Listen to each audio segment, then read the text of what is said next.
Hi friends, എന്തൊക്കെയുണ്ട് വിശേഷം? ഇന്നൊരു മോർണിംഗ് വ്ലോഗാണ് ഞാൻ ചെയ്യുന്നത്. ബദ്രുട്ടിന് പനിയായതുകൊണ്ട് ഇന്ന് സ്കൂളിൽ വിട്ടില്ല. അതുകൊണ്ട് കുക്കിംഗ് ഒക്കെ കുറച്ച് ലേറ്റായി. രാവിലെ പോയിട്ട് സിറ്റൗട്ടിൽ പോയിരുന്ന് അമ്പലത്തിലെ പാട്ടൊക്കെ കേട്ട് ഇങ്ങനെ കുറച്ച് നേരം അവിടെ ഇരുന്നിട്ടാണ് പിന്നെ കുക്കിംഗ് ഒക്കെ തുടങ്ങിയത്.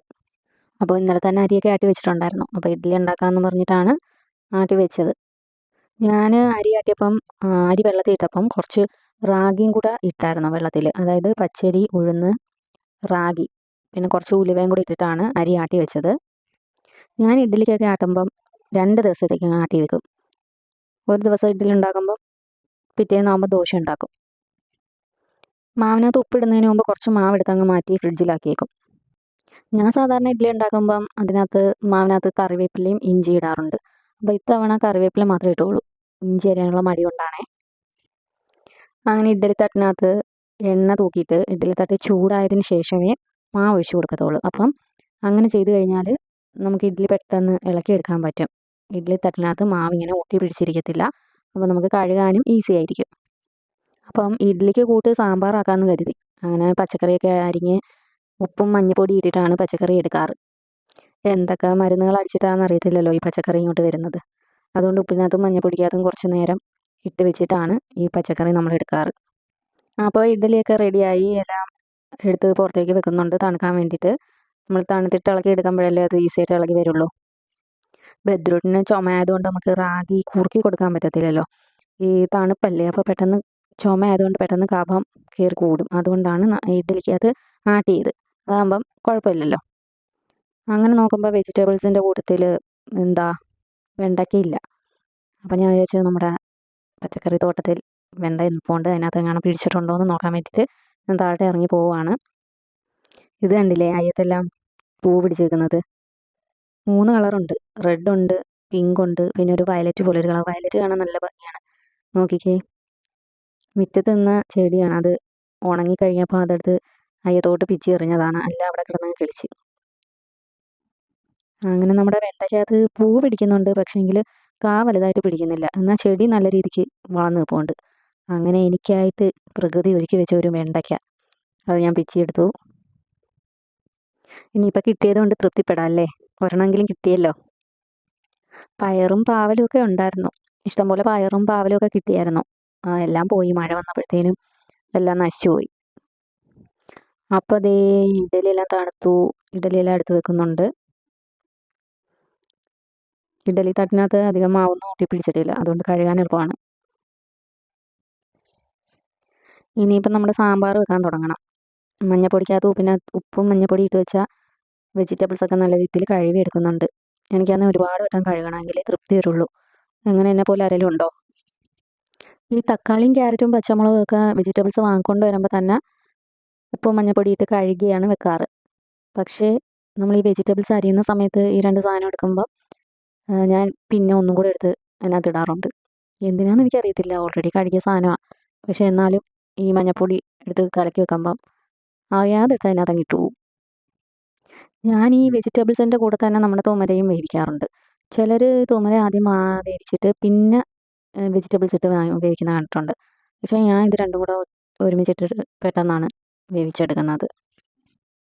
വെണ്ടയ്ക്ക ഞാൻ ഇതിൻ്റെ കൂടെ ഇടാറില്ല കേട്ടോ. വെണ്ടയ്ക്ക ഞാൻ കടുക് പൊട്ടിക്കുമ്പം ആ എണ്ണയ്ക്കകത്തിട്ട് വെണ്ടയ്ക്ക കുറച്ചൊന്ന് മൂപ്പിച്ചിട്ടാണ് ഇടാറ്. പിന്നെ ഞാൻ എടുക്കുന്നത് നമ്മുടെ ഓറഞ്ച് കളർ ദാലില്ലേ, അതാണ് എടുക്കുന്നത്. അങ്ങനെ അതൊക്കെ കഴുകി കുക്കറിയിട്ട് വെക്കുന്നുണ്ട്. പിന്നെ കായപ്പൊടിക്ക് പകരം മറ്റേ കട്ടക്കായയില്ലേ, എനിക്ക് തോന്നുന്നു കായപ്പൊടിക്കാട്ടിലും കുറച്ചുകൂടെ മണം ആ കായത്തിനാണ്, കട്ടക്കായത്തിനാണ്. അങ്ങനെ അത് കട്ട് ചെയ്തിടുന്നുണ്ട്. പിന്നെ കുറച്ച് മഞ്ഞൾപ്പൊടിയും ഉപ്പും കൂടി ഇട്ടിട്ടാണ് വേവിക്കാൻ വെക്കുന്നത്. ഞാൻ സാമ്പാർ വെക്കുമ്പോൾ സാമ്പാർ പൊടിയൊന്നും ചേർക്കാറില്ല. നമ്മൾ സാധാരണ മുളക് പൊടി, മല്ലിപ്പൊടി അതൊക്കെ ചേർക്കാറുള്ളൂ. സാമ്പാർ പൊടി 2 ഇടം ഉപയോഗിച്ചിട്ടേ ഉള്ളൂ, പിന്നെ ഉപയോഗിച്ചിട്ടില്ല. എനിക്ക് തോന്നുന്നു സാമ്പാർ പൊടി ഉപയോഗിച്ചില്ലെങ്കിലും കുഴപ്പമില്ല, നമ്മുടെ സാധാരണ പൊടി ഉപയോഗിച്ചാലും മതി. ഇഡ്ഡലി മാത്രമല്ല ദോശയും കൂടെ ഞാൻ തയ്യാറാക്കുന്നുണ്ട്. ബദ്രുട്ടിന് ദോശയാണ് ഇഷ്ടം. അപ്പോൾ ദോശയ്ക്ക് വേണ്ടിയിട്ട് ചമ്മന്തിയും ഉണ്ടാക്കുന്നുണ്ട്.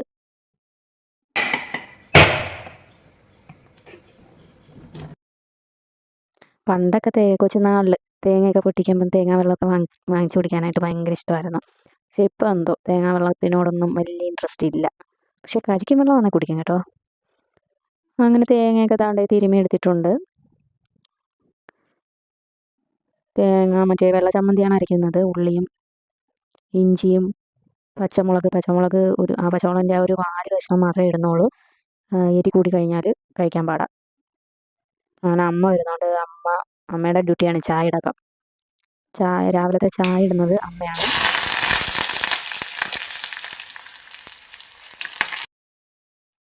പണ്ടൊക്കെ കടുക് പൊട്ടിച്ചിട്ട് ഓടുമായിരുന്നു ബാക്കിലോട്ട്. ഇപ്പോൾ അതെല്ലാം മാറി. അങ്ങനെ ചമ്മന്തി സെറ്റായി.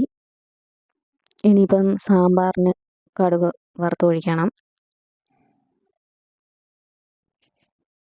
സാമ്പാറിന് കടുക് പൊട്ടിക്കുമ്പം കുറച്ച് ഉലുവയും കൂടെ പൊട്ടിക്കുന്നുണ്ടേ.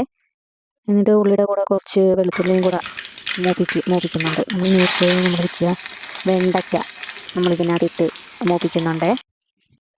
വെണ്ടയ്ക്ക നമ്മൾ കുക്കറിനകത്ത് മറ്റേ വെജിറ്റബിൾസിൻ്റെ കൂടെ ഇടുമ്പം ഒരുമാതിരി കുഴ പോലെ ഇരിക്കുന്ന പോലെ എനിക്ക് തോന്നിയിട്ടുണ്ട്. പക്ഷേ നമ്മൾ ഈ എണ്ണയ്ക്കകത്ത് മൂപ്പിച്ചിടുവാണെങ്കിൽ വെണ്ടയ്ക്ക നല്ല ഇതായിട്ട് കിടന്നോളും. നമ്മൾ വെജിറ്റബിൾസ് വേവിക്കാൻ വെച്ചപ്പോൾ മഞ്ഞൾപ്പൊടി ഇട്ടിട്ടായിരുന്നല്ലോ വേവിച്ചത്. അതുകൊണ്ട് മഞ്ഞൾപ്പൊടി ഇട്ടില്ല. കുറച്ച് മല്ലിപ്പൊടിയും മുളക് പൊടിയും ഇട്ട് കുറച്ച് പുളിയും പിഴിഞ്ഞൊഴിച്ച് അത് തിളപ്പിച്ചിട്ടാണ് നമ്മൾ ഈ കുക്കറിലേക്ക് ഇട്ട് കൊടുക്കുന്നത്.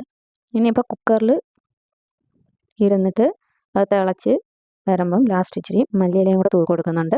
സത്യത്തിൽ ഈ സാമ്പാറിനകത്ത് മല്ലിയില ഇടുമ്പോൾ ഉള്ളൊരു ടേസ്റ്റ് ഒരു പ്രത്യേക ടേസ്റ്റാണ്. മല്ലിയില ഇടാണ്ട് സാമ്പാർ വെക്കുന്നതിനെക്കാട്ടിലും മല്ലിയില ഇട്ട് വെച്ച് കഴിയുമ്പോൾ ഒരു വേറെ ഒരു ടേസ്റ്റ് വരുന്നതായിട്ട് തോന്നിയിട്ടുണ്ട്.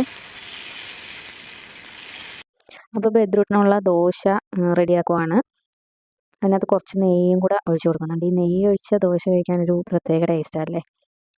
മാത്രമല്ല നമ്മൾ ഈ കല്ലിൽ ചുടുന്ന ദോശയ്ക്കും ഒരു പ്രത്യേക ടേസ്റ്റാണ്. നോൺ സ്റ്റിക്ക് പാനിൽ നമ്മൾ ചുട്ടെടുക്കുന്ന ദോശയെക്കാട്ടിലും നമ്മൾ ഈ കല്ലിൽ ചുടുന്ന ദോശയ്ക്ക് ഒരു പ്രത്യേക ടേസ്റ്റ് തോന്നിയിട്ടുണ്ട്. അങ്ങനെ ബെദ്രൂട്ടിൻ്റെ ദോശയും റെഡിയായി. അപ്പോൾ രാവിലത്തെ കുക്കിംഗ് ഇത്രയേ ഉള്ളൂ. രാവിലത്തെ കുക്കിംഗ് കഴിഞ്ഞു. ഇനിയിപ്പം എല്ലാം കഴിക്കണം. അപ്പോഴത്തേനും നല്ല വിശപ്പായിട്ടുണ്ട്. ഒരുപാട് ലേറ്റായി പോയി കേട്ടോ.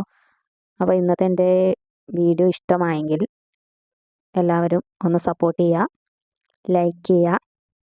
അപ്പം അടുത്ത ദിവസം കാണാം. ടാറ്റാ.